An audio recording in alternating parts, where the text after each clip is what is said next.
ইয়া আইয়ুহাল্লাযীনা আমানু লা তাকুলু রাইনা, ইয়া আইয়ুহাল্লাযীনা আমানু লা তাকুলু রাইনা। উলামায়ে কেরাম আছেন, তোমরা সাথে সাথে বুঝে ফেলাইছেন।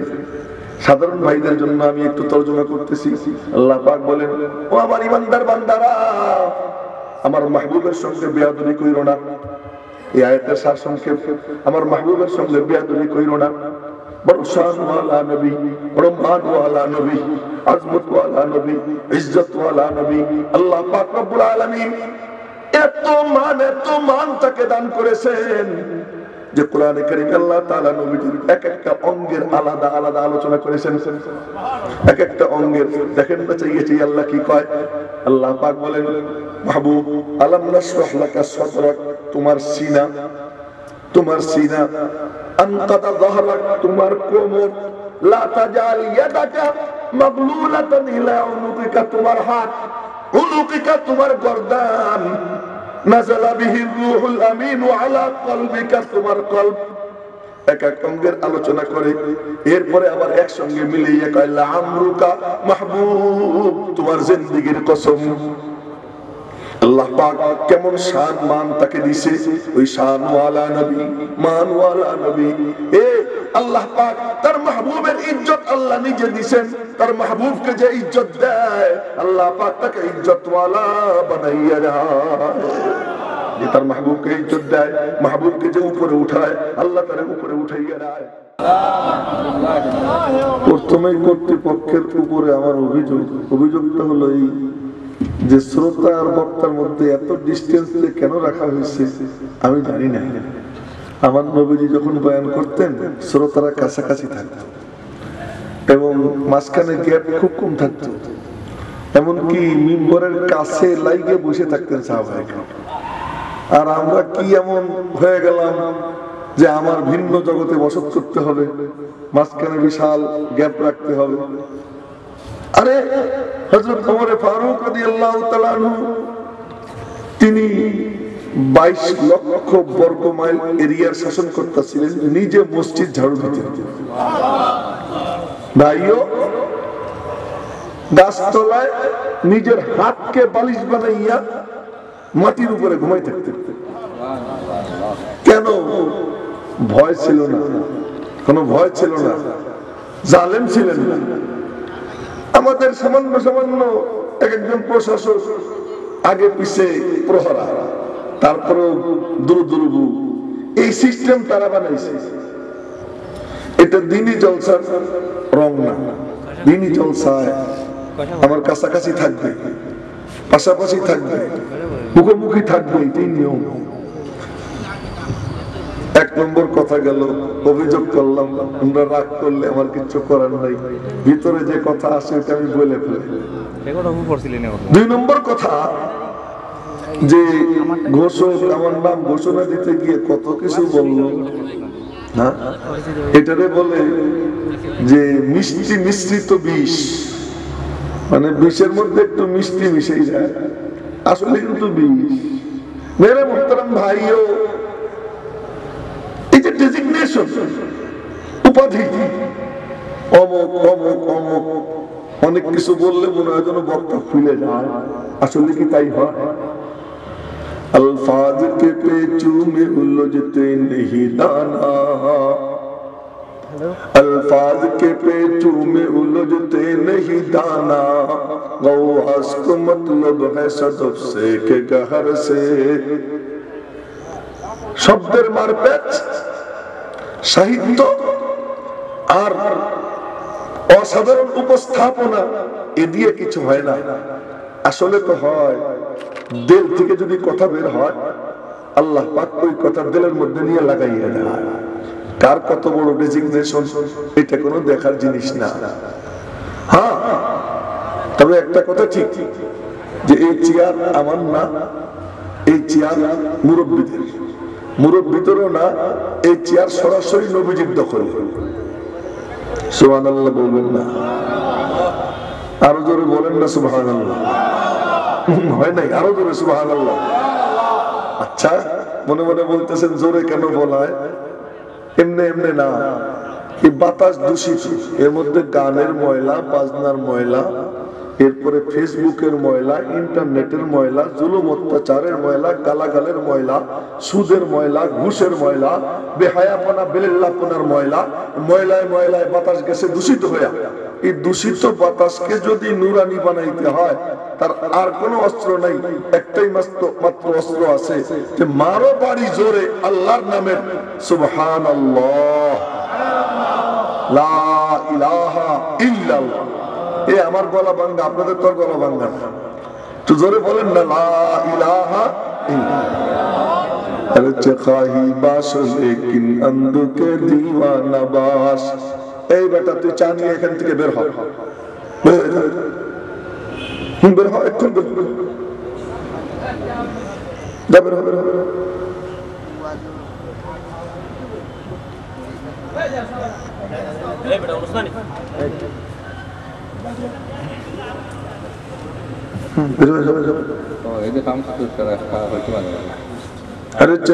দেখেন, আমি আপনাদের কাছে আগে দুঃখ প্রকাশ করে নিতেছি। একটা ব্যাপার হলো কি, যে দিনই জলসার রং যদি না হয়, আমি ওখানে বয়ান করি না। আগে রং ধরতে হবে, রং না ধরলে কোনো লাভ নাই। আমার নবীজির জলসার রং ছিল, কালার ছিল। আমার নবীজির জলসা কেমন হইতো মেরে মোহতারাম ভাই, আমার নবীজির জলসা কেমন হইতো, ফাঁক রাখেন না, কেউ ফাঁক রাখেন না। মাহফিল বড় দেখানোর দরকার নাই, কিন্তু মসনুন তরিকায় বসা দরকার। ওই যে কিছু লোক দাঁড়াই রয়েছে, মনে মনে বলতেছে দেখি জমে কিনা, জমলে পরে আসবে। জমা টমার কি আছে, বুড়ে কালে ওয়াজ জমাইয়া পরে ওয়াজ শুনেই তো, এরকম কোন চিন্তা ধান্দা মাথায় নাই। যার মনে চায় সেখানে বসে যান। ফজিলত সব কিন্তু প্যান্ডেলের নিচে। যতক্ষণ প্যান্ডেল ভরবে তখন গিয়ে রাস্তায় ফজিলত যাবে, তার আগ পর্যন্ত যাবে না, আগে প্যান্ডেল ভরতে হবে। বলতেছিলাম আমার নবীজির জলসার রং কেমন ছিল। এই তোমরা পরস্পরের কথা বলবো না, একদম একেবারে টোটালি বলবো, কোনো আওয়াজ হবে না। নবীজির জলসার রং কেমন ছিল? সাহাবায়ে কেরাম মসজিদ ভরে বসে থাকতেন। নবীজির মসজিদ খুব একটা বড় ছিল না, বলবেন না সাল্লাল্লাহু আলাইহি ওয়াসাল্লাম? আবার বলেন সাল্লাল্লাহু আলাইহি ওয়াসাল্লাম। যখন কেউ সাল্লাল্লাহু আলাইহি ওয়াসাল্লাম বলে, দুই ঠোঁট মেলে সাল্লাল্লাহু আলাইহি ওয়াসাল্লাম, দেখেন তো মেলে কি মেলে না, বলেন তো একবার। এই দুই ঠোঁট মিলতে না মিলতে তার দুরূদ, তার নাম ঠিকানা সহ রওজা পাকে পৌঁছে যায়। মনে মনে বলবেন, ইও কি সম্ভব? আমার আল্লাহর নেটওয়ার্ক কত শক্তিশালী জানেন? নবীজি জান্নাতে ঘোরাঘুরি করতেছেন, এখন দেখেন যে কানে কোরআনে কারিমের তিলাওয়াতের আওয়াজ। কে পড়ে লক্ষ্য করে দেখলেন তিলাওয়াত করতেছে হারেসা, এক সাহাবী, তার নাম হলো হারেসা। হারেসার তিলাওয়াত। নবীজি বলেন, জিবরাইল, হারেসাকে আমি মদিনায় রেখে আসলাম জমিনে, জান্নাতে তার তিলাওয়াত শুনি, ব্যাপার কি? জিবরাইল আলাইহিস সালাতু ওয়াস সালাম বললেন, হারেসা যখন জমিনে তিলাওয়াত করে, আল্লাহ পাক সাউন্ড সিস্টেম করে দিবেন, জান্নাতের ফেরেশতারা তার তিলাওয়াত শুনতে পায়। কেন? হারেসা তার মার খেদমত করে আল্লাহকে খুশি করে ফেলছে, এই জন্য। জোরে বলবেন না সুবহানাল্লাহ? শীতে জমে গেছে মনে হচ্ছে, নাকি না খেয়ে আইছে? তো একটু আরো জোরে বলবেন না সুবহানাল্লাহ? আচ্ছা, তো দুরূদ শরীফ পড়লে রওজা পাকে পৌঁছে যায়, পৌঁছলে কি লাভ? বলবো নি কথা বলবো? পৌঁছলে কি লাভ? আমার নবীজির স্মরণ শক্তি এত ভালো, এত ভালো, জীবদ্দশায় কেমন ছিল তাই বলি। ইন্তেকালের পরে তো নবীজির শক্তি অনেক বেড়ে গেছে। আর জীবদ্দশায় স্মরণ শক্তি কেমন ছিল? একবার যার নাম শুনতেন কোনোদিন ভুলতেন না, একবার যার চেহারা দেখতেন তারে কোনোদিন ভুলতেন না। ওই যে একজন মাথা ধরে মুরাকাবা করে, ওই কোনো মুরাকাবা টুরাকাবা চলবে না, আমার দিকে তাকাই থাকতে হবে একদম। মানে এই জন্যই তো আমি এত কথা বলতেছি যে আগে মজলিসের রং ধরাইতে হবে। ক্ষেত চাষ না করে বীজ বুনাইলে পাক পাখালি খেয়ে ফেলায়, ওই বীজে কোনো ফসল হয় না মেরে মোহতারাম ভাইও। আর ক্ষেত চাষ করে বীজ যদি একটাও ফেলানো হয়, ওই এক ধান 100 ধান হয়ে ফিরে চলে আসে। এই জন্য আগে তো আমার হৃদয়ের জমিনটা তৈরি করতে হবে। হৃদয়ের জমিনই তৈরি না, আমি সমানে ভাষণ দিলাম, আমার এই বিষয়বস্তু দিয়ে দিল, মা ধার কি ও কেন আলোচনা করে, আজীব ব্যাপার। আরে আলোচনা তো তাই করতে হয় যেটা রব্বুল আলামিনের পক্ষ থেকে মাথার মধ্যে আল্লাহ ঢেলে দেয়। আমি ওই মাযহাবে বিশ্বাসী, এটা আমার মাযহাব, এই মাযহাবে আমি চলি। যে কথা বলতেছিলাম যে আমার নবীজির স্মরণ শক্তি কেমন ছিল, এই ভালো করে শুনে বড় লাভ হবে। তাহলে কি যে নবীজির সঙ্গে যার পরিচয় হয়ে যাবে কি লাভ। দেখেন বুখারী শরীফের হাদিস যে নবীজির বয়ান শুনতে মাঝে মাঝে অমুসলিমরাও আসতো, ইহুদিরাও গিয়ে বয়ান শুনতো। একটা ইহুদির ছেলে 15-16 বছর বয়স, ও গিয়ে নবীজির বয়ান শুনতো। তো নবীজি বয়ান করতে সময় কি করতেন জানেন? ওই যে আপনারা বললো যে আপনি দেখে ফেলেলেন আপনি দেখে ফেলেলেন কার মাথা নিচে। আমার নবীজি বয়ান কেমনে করতেন জানেন? এই ডান দিকে তাকাইতেন, ধীরে ধীরে ধীরে ধীরে চোখ নবীজির বাম দিকে যাইতো। এই যাইতে যাইতে নবীজি সবাইকে চিনে ফেলাইতেন, চিনে ফেলাইতেন। তো নবীজি সবাইকে চিনে রাখতেন। মুসলিম তো মুসলিম, অমুসলিমও যদি হইতো তারাও চিনে রাখতেন। একদিন বয়ান করতেছেন তো ডান দিকে তাকাইছেন, ধীরে ধীরে বাম দিকে চোখ নিয়ে গিয়ে বললেন, একটা ইহুদি ছেলেরে দেখতাম, ওরে যে দেখি না, ও গেল কোথায়? বলবেন না একবার আল্লাহু আকবার? তো এবার আর এক সাহাবী বললেন, ইয়া রাসূলুল্লাহ আমি খোঁজ নিয়ে আসি। যাও। উনি খোঁজ নিয়ে এসে বললেন, হে আল্লাহর রাসূল ওর তো জ্বর হয়েছে। আপনারা বলবেন জ্বর আবার এমন কি? মদিনা শরীফের জ্বর হইলে কি হইতো জানেন? বেলালে হাবশির জ্বর হয়েছে, বুখারী শরীফের হাদিস। জ্বরে বেলালে হাবশি শের পড়ে, আল্লাহ আলাইতা শারি হাল আবিতান্না লাইলাতান বিওয়াদিন ওয়া হাওলি ইযখিরুন ওয়া জাদিলু ওয়া হাল আরিদান ইয়াওমান মিয়াহা মাদিনাতিন ওয়া হাল ইয়াবদুয়ান লি শামাতু ওয়া তাফিলু। এই দুই লাইনের তরজমা হলো, আল্লাহ মক্কায় কবে যাব, মদিনায় আর সহ্য হইতেছে না। এগুলো সারসংক্ষেপ। মদিনা আর বরদাস্ত হইতেছে না, মক্কায় কবে যাব। আম্মা জান আয়েশা সিদ্দিকা নবীজির কাছে নালিশ করে দিয়েছে, বেলাল এই কথা কয়। নবীজি আল্লাহর কাছে হাত উঠে দোয়া করেন, আল্লাহ তুমি মদিনা শরীফে আমার সাহাবীদের কাছে মক্কার থেকেও বেশি প্রিয় বানাইয়া দাও, এই দোয়া কর। আর অনকুল হুম্মাহা ইলাল জুহফা, আর মদিনার জ্বর রে তুমি জুহফায় পাঠাই দাও। এরপরে জ্বর কিছু হালকা হয়েছে, এরপরেও যদি কারো জ্বর হয়ে যায়, বলিয়া একটু কমাই দিও বাজার, একটু কমাই দাও বলিয়া। এরপরেও যদি কারো জ্বর হয়ে যায়, এখন মানে 2-1 দিন আমারও হয়েছে মদিনা শরীফের জ্বর, মনে হয় যেন সব ভাঙ্গে চুরমার হয়ে যায়। এক বুড়ার জ্বর হয়েছে, বুড়ার আবার রাগ করেন না, এক বুড়ার জ্বর হয়েছে। নবীজি দেখতে গেছেন, বুখারী শরীফের হাদিস। দেখতে গিয়ে কপালে হাত রাখছেন, কপালে হাত রেখে দোয়া করছেন, লা বাসা তাহুর ইনশাআল্লাহ, এমনি কোনো সমস্যা নাই, আল্লাহ তোমার গুনাহ মাফ কইরা তোমাকে পবিত্র বানাই দিতেছে। বুড়া কি কয় জানেন? কুলতা তাহুর, কারে মিয়া তুমি তাহুর কও, কাল্লা বাল হিয়া হুম্মা তাফুর আলা শাইখিন কাবীরিন তুসিরুল কুবুর। আরে ওলো বুড়া মিয়ারে জ্বরে মউত দেখাইতেছে, বুঝছে?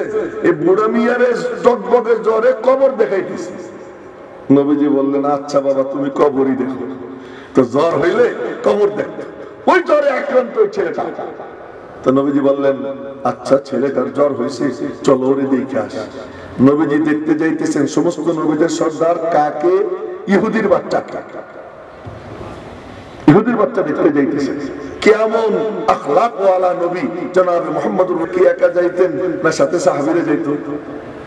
শুধু সাহাবীরা যাইতো না, প্রোটোকল অফিসাররাও যাইত। নবীজি হাঁটতেছেন, সাদা সিধা সাহাবীরা নবীজির গায়ের সঙ্গে লাইগা লাইগা হাঁটতে চায়।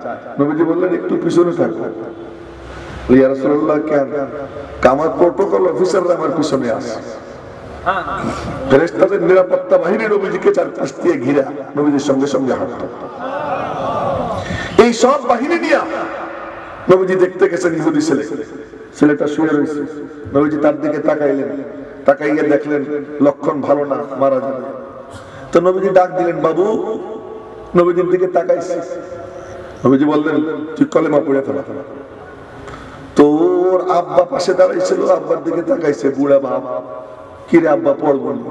তা আব্বা বলে, কি আতি আবাল কাসেম, তুই আমার কথা শুনিস না, আমি জাহান্নামে যাই যাবো, তুই জান্নাতে চলে যা।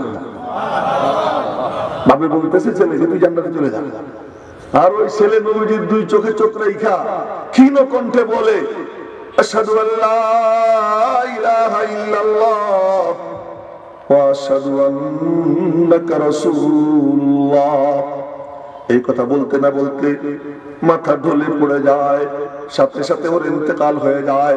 নবীজি বললেন, আমার বাবুটা পবিত্র হয়ে গেছে, খবরদার ওই বুড়া ইহুদি গান্ডা পচা ও যেন আমার পবিত্র বাবুর গায়ে হাত না দেয়। এ সাহাবীরা, তোমরা গোসল দাও, কাফনের কাপড় পরাও, আমি জানাজা পড়ব। সাহাবায়ে কেরাম তারে গোসল দেন, কাফনের কাপড় পরান। নবীজি জানাজা আদায় করলেন। জানাজা আদায় করে ওই ছেলেটাকে কবরে শোয়ানো হয়। নবীজি একটু দূরে সরে গেছেন, মুরাকাবায় বসছেন। মুরাকাবার থেকে মুখ উঠাইয়া মুস্কি মুস্কি হাসে দিয়েছেন। সাহাবায়ে কেরাম আরজ করলেন, ইয়া রাসূলুল্লাহ, কি দেখলেন? নবীজি বললেন, দেখতেছিলাম আমার বাবুটা কি করে। দেখতে পাইলাম আমার বাবুটা জান্নাতে ঘোরাঘুরি করতেছে। এখন আপনাদেরকে জিজ্ঞেস করি, ইহুদির বাচ্চার ব্যাপারে যার মন এমন হয়, তার নিজের উম্মতের ব্যাপারে তার মনটা কেমন হবে? নিজের উম্মতি যখন তার নাম ঠিকানা তার কাছে যাবে, হাসরের ময়দানে নবীজির সঙ্গে দেখা হবে কি হবে না? এ কথা বলে না? শীতে মনে হয় জমিয়ে গেছে, দেখা হবে তো। তখন কি নবীজি জিজ্ঞেস করবেন না, তোর নাম কি, তোর বাপের নাম কি, তোর বাড়ি কোথায়? এই নাম ঠিকানা যার যাবে, নাম ঠিকানা বলার সঙ্গে সঙ্গে নবীজি বলবেন, আরে তোর তো আমি আগের থেকে চিনি। যার দুরূদ শরীফের আমল থাকবে, করবো তো আমলটা ইনশাআল্লাহ। কে কে রাজি আছি দুরূদ শরীফের আমল করবো ইনশাআল্লাহ? আল্লাহ তুমি হাতগুলো কবুল করে নাও, তৌফিক দিয়ে দাও। আরে মজার কথা বললেন, এই পরে একটু বলি कि मोहम्मद से वफा तूने तो हम तेरे हैं, ये जहां चीज ही किया लौह कलम तेरे हैं। আল্লামা ইকবাল মরহুম বলেন, ভাইও আল্লামা ইকবাল মরহুম বিশ্বকবি বলা যায় তাকে, তিনি বলেন যে তুমি যদি মুহাম্মদ সাল্লাল্লাহু আলাইহি ওয়াসাল্লামের সঙ্গে ওফাদারি করো, তো রব্বুল আলামিন বলেন আমার মাহবুবের সঙ্গে যে ওফাদারি করবে আমি আল্লাহ তার হয়ে যাই। কেমন হওয়া হয়? হাদিস থেকে এক কাহিনী আপনাদেরকে শুনাই। হযরত হানজালা রাদিয়াল্লাহু তাআলা আনহু বিবির সঙ্গে মিলামেশা করেছেন। মিলামেশা করে গোসল করতে গেছেন, লুঙ্গি কাঁধে, গামছা কাঁধে গোসল করতে গেছেন। এমন সময় কানে আওয়াজ আসছে, নবীজি আহত হয়ে গেছেন। উহুদের যুদ্ধে নবীজি আক্রান্ত। হানজালা কয়, মালিক গোসল পরে করব।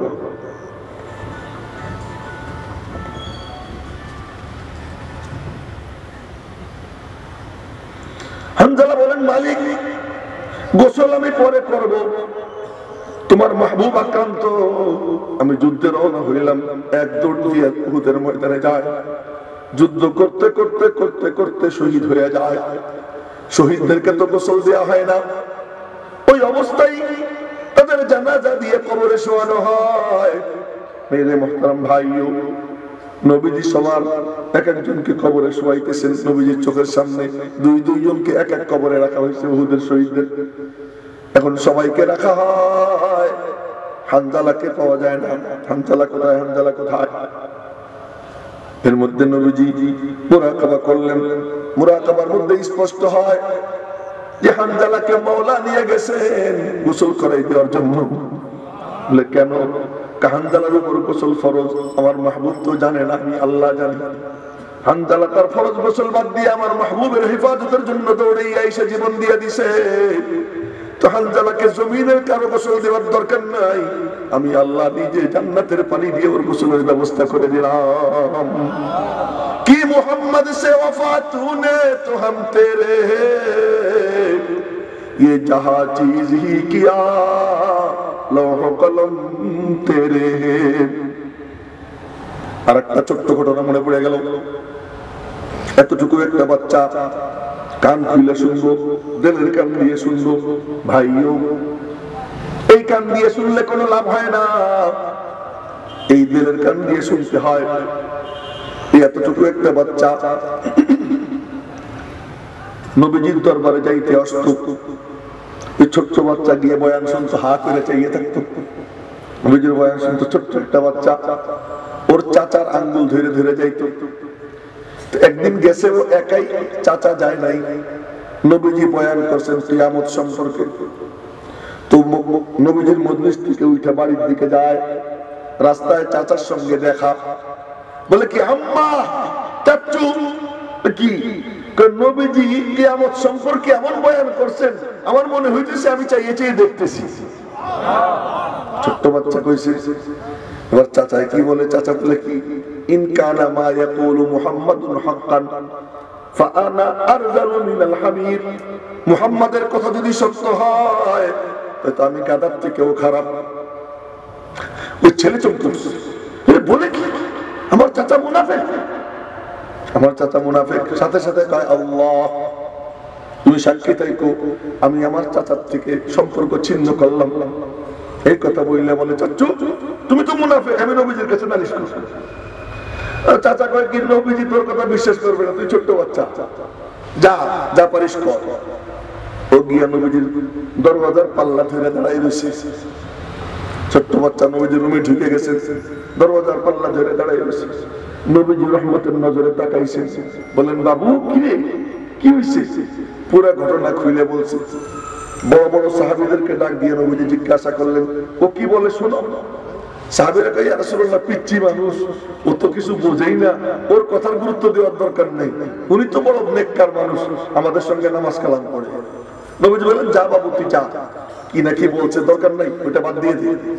ও সাথে সাথে দুই হাত উঠে ডাক দিছে, আল্লাহ আমি যদি সত্যবাদী হই আমাকে সত্যবাদী বানাইয়ে দাও, আর যদি আমি মিথ্যাবাদী হই আমাকে তুমি মিথ্যাবাদী আখ্যা দিয়ে দাও। ইন কুনতু সাদিকান ফাসাদ্দিকনি ওয়া ইন কুনতু কাযিবান ফাকাযযিবনি। আমি যদি সত্যবাদী হই তুমি আমাকে সত্যবাদী বানাইয়ে দাও, আর যদি মিথ্যাবাদী হই তাও তুমি প্রমাণ দিয়ে দাও। হাত উঠেছে, এখন মুখে হাত বলতে পারে নাই, এই ফাঁকে জিবরাইল এসে হাজির হয়ে যায়। এসে বলে, আল্লাহ পাক আয়াত নাযিল করেছেন, সায়াহলিফুনা বিল্লাহি মা ক্বালু ওয়া লাকাদ ক্বালু কালিমাতাল কুফর। ও কসম খেয়ে বলে, যে বলে নাই আমি আল্লাহ বলতেছি, ওই কবিরা এই কথা বলছে।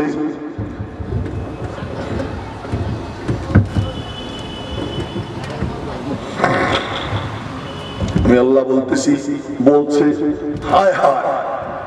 নবীজি বললেন, বাবু এদিকে আয়। কানে হাত দিয়া আদর করে বললেন, আর সে আজিমের মালিক নিজে তোর সাফাই গাইয়ে তোকে সত্যবাদী বানাইয়ে দিছেন।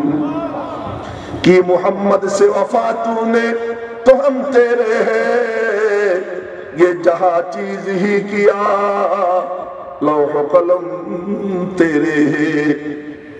তো বলতেছিলাম রাজি আছি, শরীফ পড়বো ইনশাআল্লাহ। আরো একটা মজার কথা বলি, কোরআন শরীফে আল্লাহ পাক রব্বুল আলামিন বিভিন্ন জনকে ডাক দিয়েছেন, ইয়া বনি আদম ডাক দিয়েছেন, হে আদমের বেটারা। ইয়া আইয়ুহান নাস, হে মানব জাতি আল্লাহ ডাক দিয়েছেন। কুল ইয়া আইয়ুহাল্লাযীনা হাদু, ইহুদিদেরকে ডাক দিয়েছেন। আবার আল্লাহ তাআলা মুমিনদেরকে অনেক ডাক দিয়েছেন, মোট 89 বার। কতবার মনে থাকবে? কে কে মনে রাখবেন? আল্লাহ পাক মুমিনদেরকে ডাক দিয়েছেন কয়বার? ইয়া আইয়ুহাল্লাযীনা আমানু করে কতবার? একটু হুকটান না, 89 বার ডাক দিয়েছেন। নামাজ 89 ডাকের প্রথম ডাক, প্রথম পড়ার 15 পৃষ্ঠা। ইয়া আইয়ুহাল্লাযীনা আমানু লা তাকুলু রাইনা, ইয়া আইয়ুহাল্লাযীনা আমানু লা তাকুলু রাইনা। উলামায়ে কেরাম আছেন, তোমরা সাথে সাথে বুঝে ফেলাইছেন। সাধারণ ভাইদের জন্য আমি একটু তরজমা করতেছি। আল্লাহ পাক বলেন, ও আমার ইমানদার বান্দারা, আমার মাহবুবের সঙ্গে বেয়াদবি কইরো না। এই আয়াতের সার সংক্ষেপ, আমার মাহবুবের সঙ্গে বেয়াদবি কইরো না। বড় শানওয়ালা নবী, বড় মানওয়ালা নবী, আজমতওয়ালা নবী, ইজ্জতওয়ালা নবী আল্লাহ পাক রব্বুল আলামিন এত মান তাকে দান করেছেন যে কোরআনে কারীমে আল্লাহ তাআলা নবীজির এক একটা অঙ্গের আলাদা আলাদা আলোচনা করেছেন। এক একটা অঙ্গের দেখেন না চাইয়েছি আল্লাহ কি কয়। আল্লাহ পাক বলেন, মাহবুব আলাম নাশরাহ লাকা সাদরাক, তোমার সিনা, তোমার সিনা, আনকাদা যাহরাক, তোমার কোমর, লা তাজাল ইয়াদাকা মাগলুলাতান ইলা উনুকিকা, তোমার হাত, উনুকিকা তোমার গর্দান, নাযালা বিহি রূহুল আমিন আলা কলবিকা, তোমার কলব, এক এক অঙ্গের আলোচনা করে, এরপরে আবার একসঙ্গে মিলিয়ে কয় লামরুকা মাহবুব, তোমার জিন্দেগীর কসম। আল্লাহ পাক কেমন শান মান তাকে দিয়েছে, ওই শানওয়ালা নবী, মানওয়ালা নবী। আল্লাহ পাক তার মাহবুবের ইজ্জত আল্লাহ নিজে দিয়েছেন। তার মাহবুবকে যে ইজ্জত দেয়, আল্লাহ পাক তাকে ইজ্জতওয়ালা বানাইয়া দেয়। যে তার মাহবুবকে ইজ্জত দেয়, মাহবুবকে যে উপরে উঠায়, আল্লাহ তার উপরে উঠাইয়া দেয়। আলোচনার তো আসলে অত লম্বা আলোচনার সময় নেই। যে কথা বলতে চাইতেছিলাম ওই কথায় ফিরে যাই। যে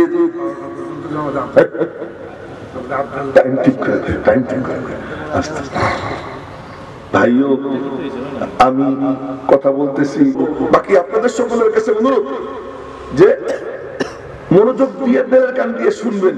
দিলের কান দিয়ে শুনলে আল্লাহ পাকের ওয়াদা, যে দিলের কান দিয়ে শুনবে, বুঝবে, বিশ্বাস করবে, সিদ্ধান্ত নিবে নিজেকে বদলানোর, রব্বুল আলামিন বলেন আমি আল্লাহ নিজে তার হেদায়েতের জিম্মাদার হয়ে যাব। এটা কার কথা? আল্লাহ কি মিথ্যা কথা বলেন? আল্লাহ পাক বলেন ওমান আসদাকু মিনাল্লাহি কিলা, আমার থেকে সত্য কথা কে বলে? আমি আল্লাহ মহা সত্যবাদী। তো এজন্য নবীজির আদব, প্রথম ডাক দিয়েছেন মুমিনদেরকে কি বললেন? আমার মাহবুবের আদব করো। শেষ ডাক, কোরআন শরীফের শেষ ডাক, ইয়া আইয়ুহাল্লাযীনা আমানু, 28 পারার 20 পৃষ্ঠা, 28 পারার 20 পৃষ্ঠা মুমিনদেরকে শেষ ডাক দিয়েছেন, ইয়া আইয়ুহাল্লাযীনা আমানু তুবু ইলাল্লাহ তাওবাতান নাসুহা। আমার ইমানদার বান্দারা, আমার মাহবুবের আদব দিয়ে শুরু করবা, মাঝখানে যা যা বলছি আমল করবা, পরিণাম এই হবে আমি মাওলা তোমাদেরকে আমার সঙ্গে জুড়ে নিব। তুবু ইলাল্লাহ তাওবাতান নাসুহা। নাসুহা মানে সিলাই করা, কন্না আল্লাহু আকবার। নাসুহা মানে কি? সিলাই করা। আল্লাহ আল্লাহ। প্রত্যেক নবী বলতেন আমারে চেনো, আমি কে? কে আপনি? ইন্নী লাকুম নাসিহুন আমিন, আমি তোমাদের জন্য বিশ্বস্ত দর্জি। দর্জি কি করে? সিলাই না? দর্জি চিনুন না নিকিতা? হ্যাঁ, দর্জি কি করে? সিলাই। কাইতে সিলাই না, কাপড় কাটে, কাইতে পরে কি করে? নবীরে কাটেন না, কাটে হলো শয়তান। যেদিন আব্বাজান আদম জমিনে নামছেন ওই দিনই শয়তান নামছে,